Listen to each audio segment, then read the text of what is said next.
Allison, thanks for coming on. So glad to be here, Justin. Finally, Finally, I years know it's been and such a long years time and coming. I don't years. know. It's funny. I think we've known each other for almost 5 years now. Yeah. My favorite photo of all time is me and you on a stage with a funny face. And I don't know if we were sneezing, like I don't know what was going on. And that's when we met. We met at an event in San Diego that will not be named here on the show. And it's been quite the journey. I keep going, you got to come on the show, you got to come on the show. But finally you're here, and I'm excited to talk because you've got a lot going on right now. You've got a lot going on with some disruption that you've done, even though you shouldn't have been disruptive. You have an amazing message that needs to be heard, and I've always thought that. But why don't we take a second and talk about who is Allison today, and then we'll break down how you got there. Oh, sure, no problem. Well, my name's Allison Melody, and I'm the host of the Food Heals podcast. And I also have a book by the same name. And I just believe the body is designed to heal itself when we give it the tools that it needs to do so. And because of some trauma I went through years ago, I had to come to that realization myself. And as you know, Justin, very often who we are today was a result of trauma we had in our past. And so my mission is just to help people who are going through anything similar that I went through or that my parents went through, to help them get healthy and live long, healthy, happy, fulfilled lives. Yeah, let's talk a little bit about that because I'm a big believer in our traumas do shape us if we react the right way. Like the whole idea of like life is happening for me, not to me, right? To get Yeah. out of the victim mindset, and you did just that, right? Your parents struggled with health; they both battled cancer, and ultimately it took their lives. But that really led you down this path of like, there's got to be another way. Talk a little bit about that because I think it's so important. Of course, yeah. I mean, anyone who's been through any types of trauma knows you kind of get faced with two paths. Well, I can be defeated or I can overcome it. And you have to choose the overcoming to live a good life. And so, my way of coping, my way of overcoming was throwing myself into educating myself so that I could learn, well, why did the doctors have no answers for them? I watched my mom first suffer for years. My entire life, she had multiple sclerosis. And if anyone knows what that kind of autoimmune condition is, it's just very debilitating. And to watch your loved one go through that, followed by a long battle with cancer, and then my father going through the same thing, a long battle with cancer, it truly shaped me and made me go. And I was too young. There was no YouTube, there was no podcast to listen to about these topics. And now we have so much education and inspiration at our fingertips. So I'm super grateful. But at the time, these things didn't exist. So I was just a small time video creator. That's how I made a living. Had graduated college with a film degree. So I just started making videos, which led to years later now creating podcasts. Started my show 7 years ago, Food Heals, to teach people that the body is designed to heal itself. And I learned that because my parents' body didn't heal. And I learned that food can either kill us or heal us. And so I wanted to encourage everyone to take their health back into their own hands, stop outsourcing their health to doctors, because that's what we did. That's all we knew. We did not know about alternative medicine. We did not know there was any other way than what the Western medicine doctors were telling us. And so my mission became to educate and inform people that these conditions, these chronic conditions, do not have to be a death sentence, and you can live well beyond a chronic disease, including cancer. And so that became my mission. And without that mission, Justin, I don't know who I'd be. I don't know where I'd be. I'm grateful for it. But it also has taught me a lot of lessons along the way. And it has created the life and the person that you see here today. Yeah, it's crazy. And I love that you're talking about this because here's the reality, and people hear it all the time, right? There's no money in healthy people. There's no money in teaching you Exactly. how to go for a walk every day and eat some salads instead of a donut, right? There's no money in that. So Big Pharma has swooped in, specifically in this country. We're one of only two countries that allows advertising for Big Pharma. And it's actually, I think it's like 75% of our advertising on television these days, which is absolutely mind blowing. And it's really, really scary. And coming from a mom who lost a battle to opioids are also Big Pharma, even though it's a different conversation than what you're having. It is, right? And you see like the money driven purpose behind all of this, right? And so here you are talking about an alternative, healthier lifestyle that people can live so they don't end up there. And then they start to deplatform you and they start to push back and they start to say, whoa, whoa, whoa, whoa, you can't be talking about this. Talk a little bit about that journey. And I'd love to dive a little bit deeper into that idea where people like you are being censored.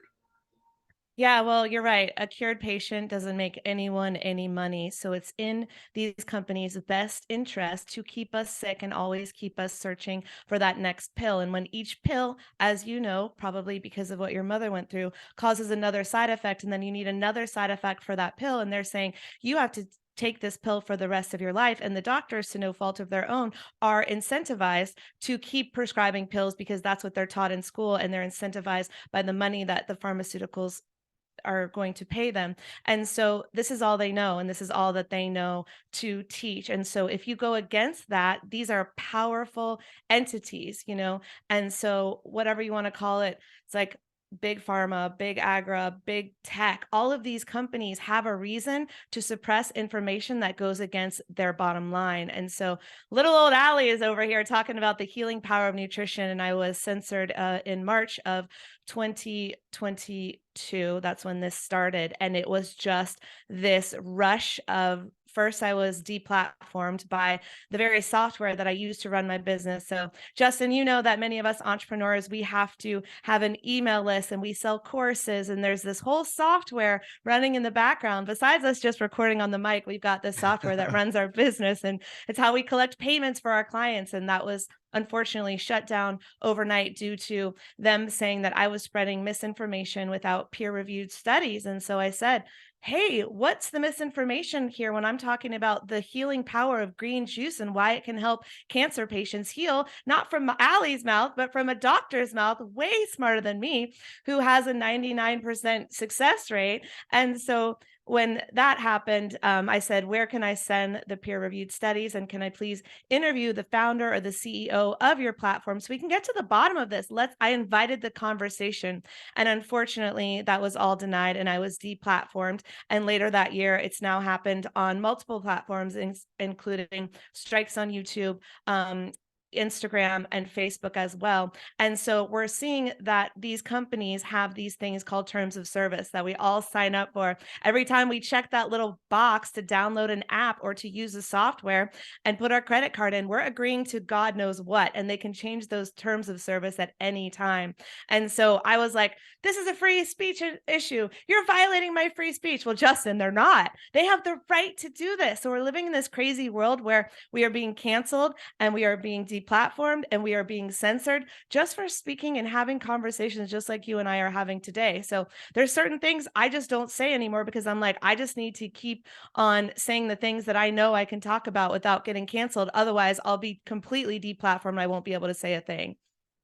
Yeah, and it's so scary because I think, you know, as podcasters, we always said that we loved the idea that we can't be deplatformed. We love that we can talk Right. about whatever we want and they're never going to do anything. But we discussed this before I hit record on the show. Like podcasting has changed so much over the years.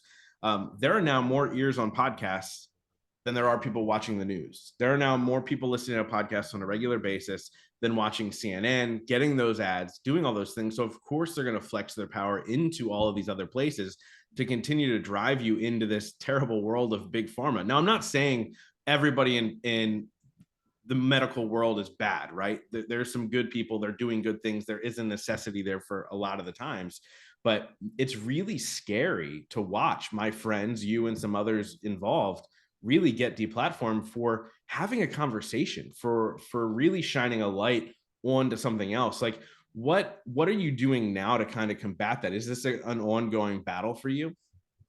Yeah, so now what I do is I have conversations with the platforms that I'm going to work with and ask them, is this something that you're going to do? And if they're not willing to have the conversation, I'm not willing to work with them. And when they are willing to have the conversation, you know, I just had a conversation with a company on Instagram, and it's two women who founded the company, and they're like, girl, I can't believe that happened to you. No, we would absolutely never do that to you. And I'm like, can I get that in writing and send it to my lawyer? Right. Like, but that's what you have to do because every time we're signing our lives away, our rights away to these companies. So it's really knowing what company you're in bed with. What are their political views? What are their standards?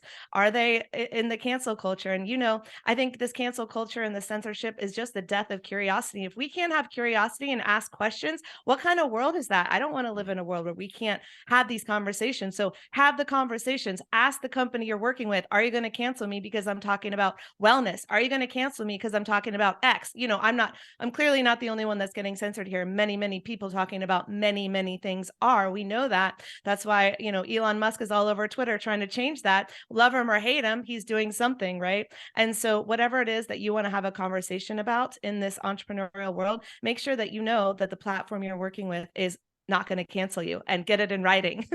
Yeah.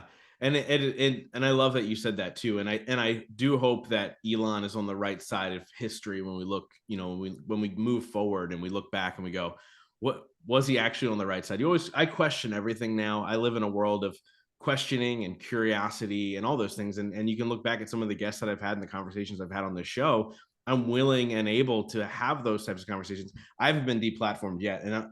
And I think it's good. I think it's because it's not my total platform. I might just have that conversation, but I'm also open to the other side of the conversation too, right? Right. Like it's just crazy. And so when we talk about food heals and we talk about all these things that you've been talking about for 7 years, it's so true. Actually, do you know Andy Storch? Yeah, yeah. Okay, so he obviously battled cancer and he did go through chemo, and then they had recommended another round of chemo. I don't know if you know this. Yeah. And he told the doctors, no, I'm going to heal myself. And he had found this juicing diet, right, that Yeah. helped him get through the last stages. And now he's healthy and in remission and all those things. What type of research do you do going into this? Obviously, seeing your parents deteriorate from it, how much has that shifted your own personal life, and how much is it still evolving to this day? Yeah, so I was so happy to see Andy thriving, and I do believe in the power of plants. And so the way it's shaped me is that, now it's been my mother passed away in 2004. So, almost 20 years of researching and meeting people and interviewing people. And, I lived in Los Angeles for 15 years of that time. And I don't know if you know this, Justin, but, when you cross the border to LA, they pull your car over, they strap a yoga mat on your back, put a green juice in your hand. They're like, welcome. And you're like, okay. So in LA, immediately, I'm like 25 years old and I'm meeting all of these people. This is after my dad died. So this is now 2008-ish. And I'm meeting all of these people, and they have these incredible healing journeys. I met Joe Cross from the film Fat, Sick, and Nearly Dead. He had chronic urticaria, which is a autoimmune condition, and he completely reversed it by juicing. I met John Sally, basketball player, who completely reversed his compacted colon and his high cholesterol through having a vegan diet. I met Avita Rampart, who I was hired to take her pregnancy photos. And so we're driving out to Malibu, and she's like, pregnant. And she was like, I had ovarian cancer, and if I had done the treatment the doctors wanted me to do, it most likely would have left me barren. But I told them, give me 4 months to heal myself with juice and food, and I'll come back and I'll see if I need your surgery. And 4 months later, she was completely healed. And I Wow. know that these are stories, and I know that correlation doesn't always imply causation. However, except when it does, and these are just 3 examples that started to awaken me to the fact. And then it was books and books and books and interviews and interviews and interviews. And now, I've done 400 interviews on my show, Food Heals alone. And before that, hundreds of interviews for documentaries and for other people's content, and helping them create their brands when they wanted to help other people heal from the green juice and the vegetables and all the things we talk about. And so my research has just been my life, and living this life and seeing person after person after person living these vibrant, healthy lives, and interviewing all of these doctors who have done the research and take the studies and break them down so that we can all understand them. Like Dr. Michael Greger, who has done the research to show that, well, the most anti-cancer diet in existence today is a whole foods plant-based diet. So people think that means vegan. Well, it does, but it doesn't, because on a vegan diet, you can eat Oreos. So this is whole foods plant-based, and it's eating as many plants as possible. Getting as many plants on your plate as possible will combat chronic degenerative disease and extend your life. And so I talk to people like that. I read their books. I interview them on my show. So I feel like I have a degree in nutrition, though I absolutely do not. Yeah, for sure. And so obviously people are probably listening to this and hearing vegan and plant-based and going, but I love meat. And there's Yeah. also another sector of humans, which we know some of them, both you and I are friends with them, where they go, oh, let's go all meat, baby, carnivore diet through and through. And they're saying as well, like all these benefits of going down that road. And I know, I think it's one of those things like what works best for you, right? So Yeah. the question is, how do you figure out what works best for you? What are the first steps in understanding, like, how should I feed my body? This is my favorite question because the truth is there's no one size fits all. And if someone tells you there is, they're absolutely wrong because it may have worked for them and it may have worked for a subset of people. But to your point, we are all different. We all have different blood types. We live in different regions of the country where there's different nutrients in our soil. We all have different DNA. We all have different environmental factors that affect us. So everyone asks me, Allie, how do I get on the diet that you're doing? Like, what are you doing? And I say, well, you don't want to get on the diet that I'm doing because it's not customized for you. And so the first thing I always recommend is that people go and seek out a functional medicine doctor because a functional medicine doctor's job is to get to the root cause of everything that's wrong with you and heal it naturally. So instead of just doing one test and going, all right, here's a pill for that, see you in 6 months, let's see if this works, you're going to spend hours with this doctor. You're going to get a comprehensive look at your health because they're going to test everything, your blood, your spit, your hair, your stool, right? All of these things to get a comprehensive picture of Justin's health, of Allie's health, and go, oh, you are completely deficient in these minerals. So let's get you on these minerals and these vitamins right away. You're not getting that vitamin D that your body needs, or you are inflamed. So let's do an anti inflammatory diet to bring your body back into balance before we can then go heal the hormones. Oh, your body's not making its own testosterone. So we're going to work on that, right? Whatever it might be. So you're going to get a comprehensive look at your diet. You're going to learn what are my food allergies. So sometimes it can be a food that's considered healthy.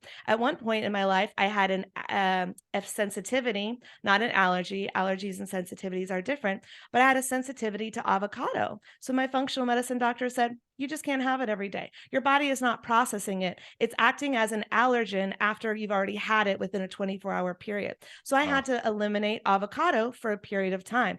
Now I can have all the avocado I want because our bodies shift and change. And the whole point of functional medicine is to get our body back into balance, what we call homeostasis. And when you're in homeostasis, then you can eat the things that you want to eat. Now, I'm not saying then go back on a sugar heavy diet or whatever it is, but then you can reintroduce the foods that may have been a problem before back into your diet. So if you work closely with someone who cares about your results and you can actually see the data, you can create your perfect diet for you. And for some people, that may absolutely be that paleo diet. For some people, that may absolutely be that vegan diet. Whatever it is for you is going to be different for you than it is for your mom, for your sister, for your friend, for your boyfriend, whatever. And so if you get yourself a functional medicine practitioner, you can change your life in a very, very short amount of time.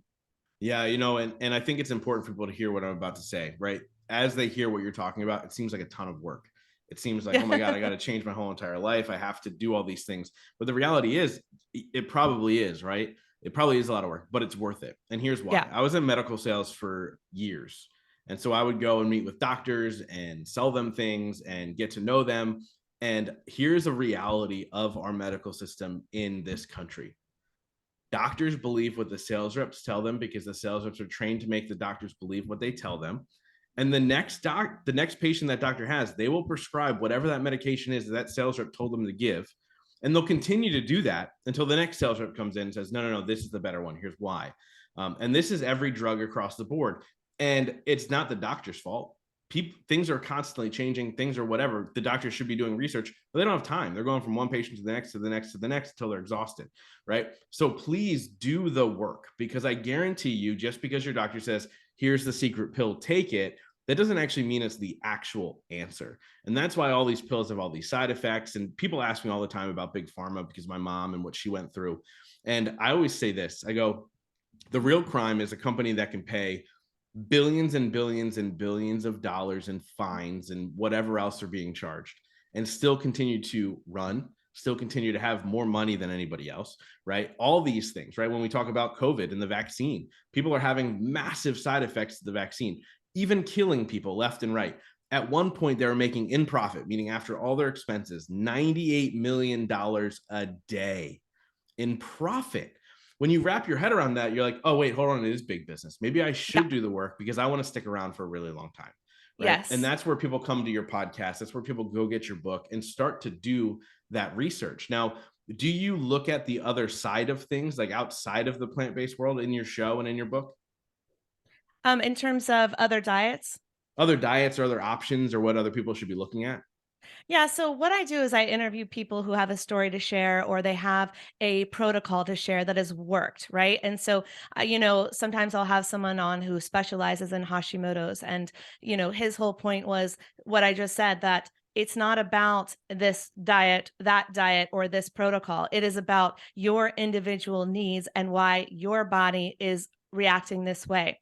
If you have high cholesterol, let's say, it's not because you have a Lipitor deficiency. So why are you going to take Lipitor? It's because you have a poor diet, right? And so if you change your diet, then there's no need for that pill. And also to your point, it's like we're living in this world where yes, you're seeing this on TV all day long. Take this pill, do that. And listen, if I'm in a car accident, stitch me up, give me drugs, save my life. I love Western medicine for that. But remember that everything you do in this hospital system, in this billing system, in this insurance system is going to cost you. So if you want to live a long life and save your money, spend the money now, because things like chemotherapy and things like healing a disease through the Western medicine route will bankrupt families. I've seen it time and time again. And so spend the money now, take the time now. I just had to say that because to your earlier point. But yeah, so on my show, Food Heals, everyone knows I'm the plant based girl, but I absolutely am open to listening to everything that these doctors, nutritionists, and personal people with their personal stories have to say, because I just want to awaken everyone to the fact that a healing miracle is always possible. My goal is inspiration and education. And if you're inspired to take your health back into your own hands, and then go find the perfect diet or exercise routine or alternative medicine practice or whatever it might be that works for you, then I've done my job.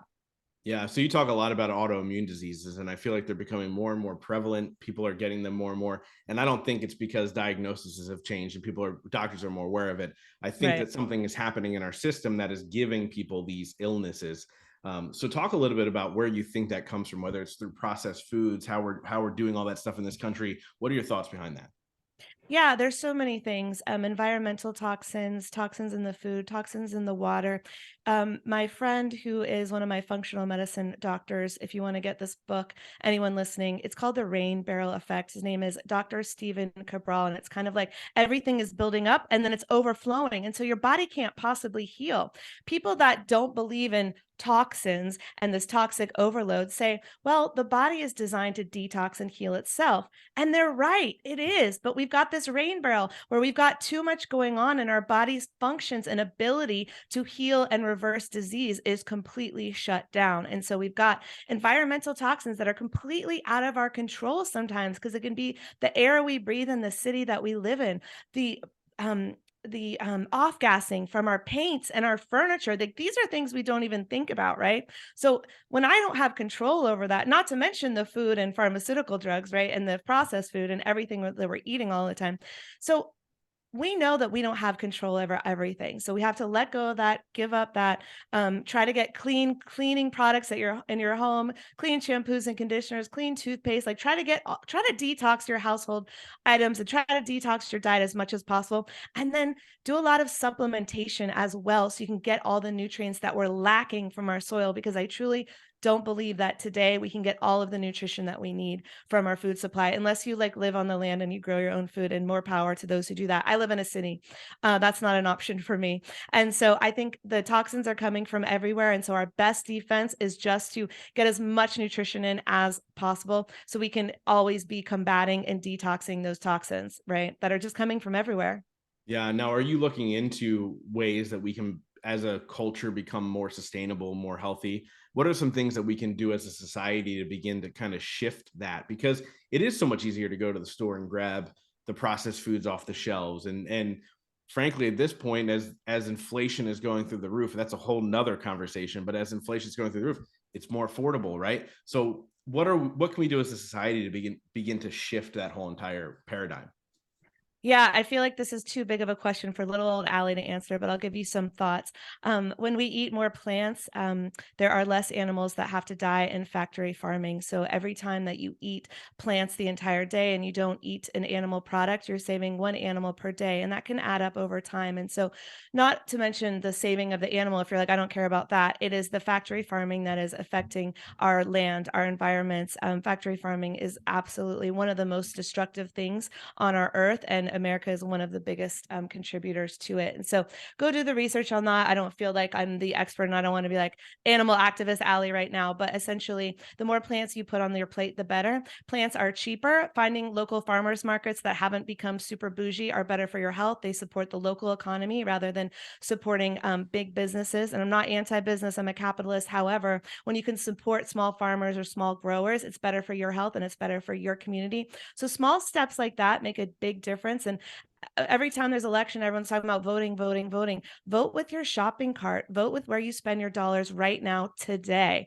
right? I understand that processed foods are easier, and sometimes you got to do it. No, no judgment. Do what you have to do to survive. But whenever you can, choose a plant-based product, a non-processed product. You're helping your health and you're helping your community around you, and thus you're helping the world. So I think it's small steps. And if you're a big activist, go do the big thing. Go protest. Go get everyone to sign your petition. Absolutely go for it. But if you're just an average person like me, just little steps can absolutely change this world.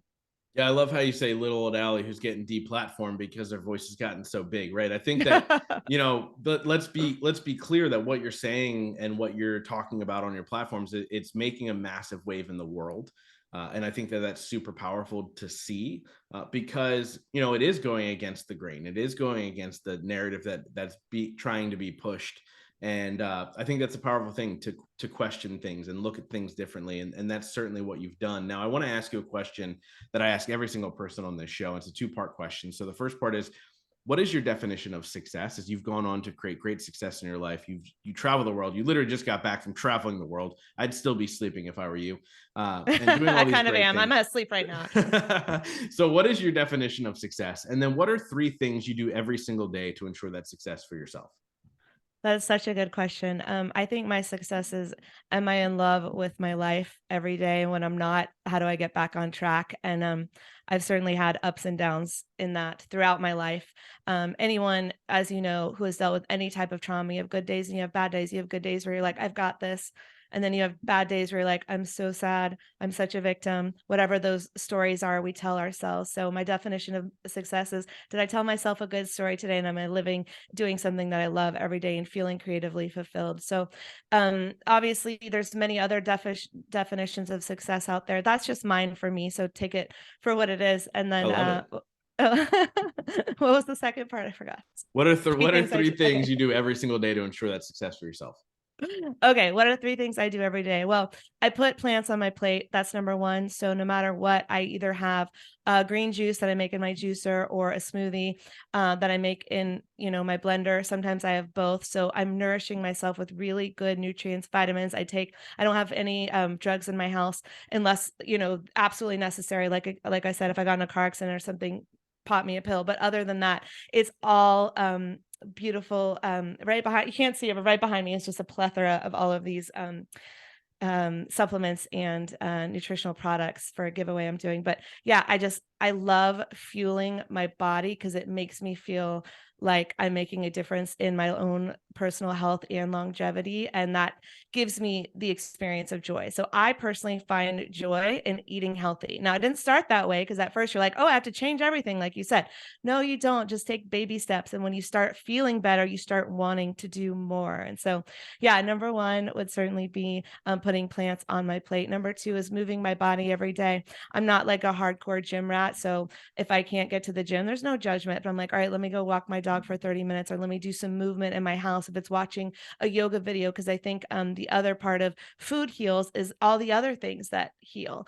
Sleep heals, yoga heals, exercise heals, right? So what are you doing to move your body every single day? Because I believe that sedentary lifestyles lead to death, because that's what I saw when my mom was completely debilitated by no fault of her own with multiple sclerosis. she didn't have the choice to move her body because she was in pain. So I am so grateful every single day that I have the ability to move my body. So God knows I better use it, or that would be an insult to my mother and anyone suffering from chronic pain, right? And so eating plants, moving my body, and doing something that lights me up. So sometimes it could be doing Justin's podcast. Sometimes it could be reading a good book or watching a good movie or spending time with a good friend or going out for drinks with someone I care about. So just doing something that lights me up, whatever that is. If I don't have anything planned, maybe it's just like singing a song to my dog and cuddling Lily, like anything that lights me up. Cause I want to make sure that even if I'm having a rough day, I make sure there's a smile on my face at some point during the day. Yeah. Obviously we talk a lot about trauma because, yourself and myself have been through things that have caused trauma in our life. So I'm curious, and I didn't think I was going to go here until right now, but what are some things you do to help you walk through that trauma? Because the reality is trauma is, even though we do the work and even though things get better with time, the trauma is still there. The grief is still there. What are some things to keep yourself even keel that you might do beyond those three things to kind of keep you moving forward and continuing down your path? Sure. So I think when I started on this grief healing journey, first of all, I didn't know there was stages of grief. No one teaches you that in school. I had no idea, Justin. That was like 20 years ago. I was like, oh, I just bottle this up and keep going. Hmm. That's what I did. So it took me a long time to learn how to grieve, and I'm still learning, to be honest. And they say time heals all wounds. No, it doesn't. Right? Like, I'm still in pain. And so I have to acknowledge that this is a part of my life, right? But I can't let it stop me or suppress me or keep me from doing what it is that I want to do. So I have a lot of practices, such as meditation. I prefer guided meditation because I am not a person that can sit there and get rid of my thoughts. I'm a type Same. A. I need to cross it off the to-do list. Like, tell me to be quiet and meditate. And I want to say, get me out of here. Right. And I've been in those rooms and I'm like, get me out.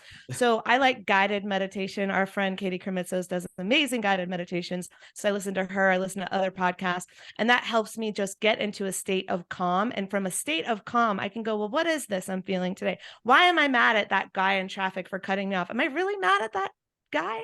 Or am I mad about something else? Am I mad because there's something unhealed with me and my parents, or there's something unhealed from when a kid made fun of me on the playground? And then I recognize that and I go, oh, this is still here. This is still here.